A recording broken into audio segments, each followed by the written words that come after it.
Now, float planes, like any other speedboat, make a wake. At idle, there's hardly any wake, but as you start speeding them up, the wake starts getting bigger on them. The bow wave starts coming back underneath the floats, and it starts spraying out to the side of the V, to the side of the hull of the boat. And of course, the faster you go, the bigger the wave and the farther the spray goes out on them. Part of that transition from idling along to going up on the step, that spray goes through the arc of the propeller. So there's a lot of force out there. The speed of those propeller tips is going pretty fast, and when it impacts that spray, those little droplets of water cause a lot of erosion on the propeller. So to help prevent that a little bit, they put spray rails on here. This supposedly diverts some of that spray down so it doesn't go into the propeller as the spray transitions back from the bow to the point on the floats where it's back past the propeller arc. I like to take these off from this float and put them on the new floats. So there's 1, 2, 3, 4 bits of angle holding that little strip of aluminum on there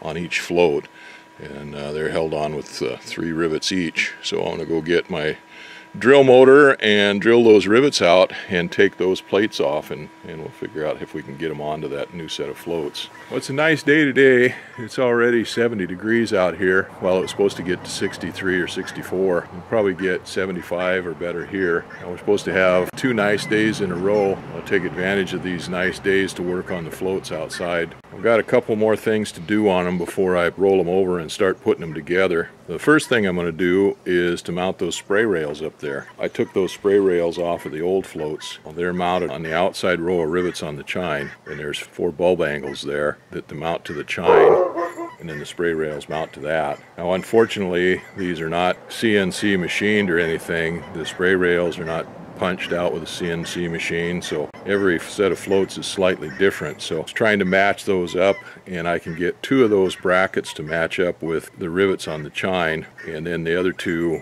just won't quite match up. So I'm going to have to de-rivet those from the spray rail, the brackets from the spray rail, and rivet them onto the chine, and then I'll probably have to drill new holes in the spray rail to mount those up to that. One of the other things that I want to do before I flip those over is put some zincs on there. These are little zinc anodes. They're a sacrificial anode. The zinc is a more active material than aluminum or steel, so ideally what happens there is the electrolysis, any stray electricity or anything like that in the water, or the electrolysis that forms on the floats, will cause these to erode before it starts the aluminum to erode or the steel to erode. I've got a pair of them, and I'll put one of them on each skeg. And once we get that done, then I've got some aluminum float paint, and I'll probably go ahead and spray those float bottoms there where the repairs are on them. I don't have enough to repaint the whole floats, but I got enough that I can spray those bottoms there where the bare metal is on them. I got the first bracket nailed on there. This would sure be easier if this was new installation instead of trying to redo an old one, but we'll get it. So the new one is on there. Got 4 rivets in the chine there. I've drilled that out, and I got a little bit of a gap in there. Well, I cleaned it out with my chip chaser for rivets. It's a little hook thing that you stick in there to pull chips out between sheets when you drill them so you don't get any chips in there. It was zinc chromate paste in there. Anyway, I got some PRC out and squeezed in there as much as I could. Put a little bit down between the bracket and the chine, and then buttered up each one of those holes with it, so that should seal up pretty good. Well, now I figure out how to mount the second one. I got those 4 brackets attached there to the chine on the left float, and I've got the spray rail set up there. I'm going to have to drill new holes. The only one that the holes line up on are that second bracket back from the nose. The rest of them I'll have to drill new holes on. So I want to get the holes lined up there, and I've got to get them in a position where they're not too close to the old holes, both on the brackets and on the spray rail itself. So that's the next step, is to get those holes drilled out and get everything lined up there.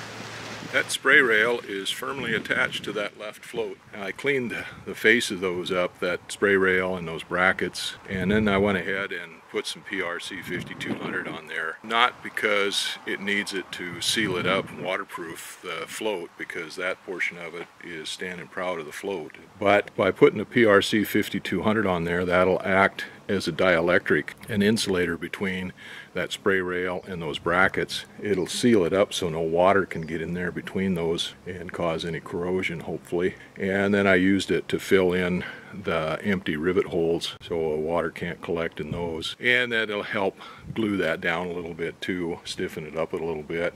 And the other thing, the good thing about it is it'll make it impossible to get it apart again next time I want to take it apart. So, but I should never have to want to take it apart, so that's not a big deal, I hope. Okay, that left one is on there. Now we got to go through the same stuff to get the right one on there, I guess. I got the brackets nailed on the right float here. That went a little quicker than the left float did, mainly because I kind of knew what I was doing, figured it out on the left float. Just kind of followed the same procedure. I still had to fit each one of them individually and kind of move them from where they were, and I'm going to have to drill new holes in the spray rail itself. So that's what I'll do now. I'll go ahead and get that spray rail and get it out here and set it up and get ready to nail it on.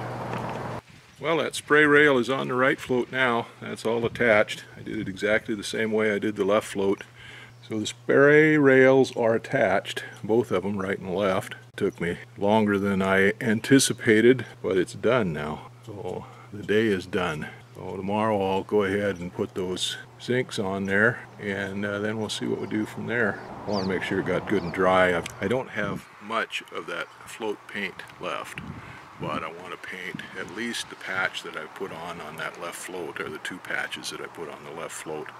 And it would probably be a good thing to paint up there. Well, there's some scratches on here. I want to paint over those scratches, at least the ones on the bottom. And it looks like maybe around the step there, something's leached in there and leached the paint away there. So we'll see how far it goes. I don't have much of that paint left, but I'm going to put this zinc on the skeg. This is the skeg, and this is the heaviest piece of metal on the whole float. It's a casting. It's pretty solid. Oh, it's got a shape to it, so it's not the solid size of this, but oh, it's about 3/16 of an inch thick or so there. Anyway, and then a 1/4 inch down here on this web, and up here, and about a 1/2 inch here on the around the outside of it. Anyway, that's the heaviest piece on there, on the float. I'm going to mount this zinc to it. This zinc is about 2 inches in diameter. And, I've got to find a place to put that mount on there. You want a good electrical connection between this piece and the zinc. So I'm going to put it right there, like that. I'm going to trim this zinc down so it fits in there. Like that. I'm going to take a die grinder with a Scotch-Brite on it, and I'm going to clean all the paint off of that right there. I've polished up the one side of this skeg, and I trimmed up this zinc and trimmed the edges off of it and polished up the bottom of it. And what I do want is a good electrical connection between the aluminum and the zinc. What I don't want is an electrical connection between the stainless steel nut here and the stainless steel screw and the aluminum or the zinc. So I've got stainless steel screw with a nylon head on it, and I'm going to take some peralkatone and coat that hole up real well with it here and everything there, so I insulate and protect between that screw and the zinc and the aluminum. Now I'll just go ahead and screw everything up. Okay, there's one zinc on. Now I'll do the same thing on the other float, and these things should be pretty well protected. Well, anyway, that'll help. Both floats now have a zinc attached to the skeg, so that should help protect them. Now these floats aren't in the water all of the time, and that skeg's not in the water when it's up on the ramp. Maybe they really don't need them, but they got them now. So I think the next thing I'm going to do is clean these floats off. That didn't work. Went to all that trouble to clean up my paint gunner, got it ready to go, and prepped these floats to paint them. And I got my can out, and it didn't have any paint in it.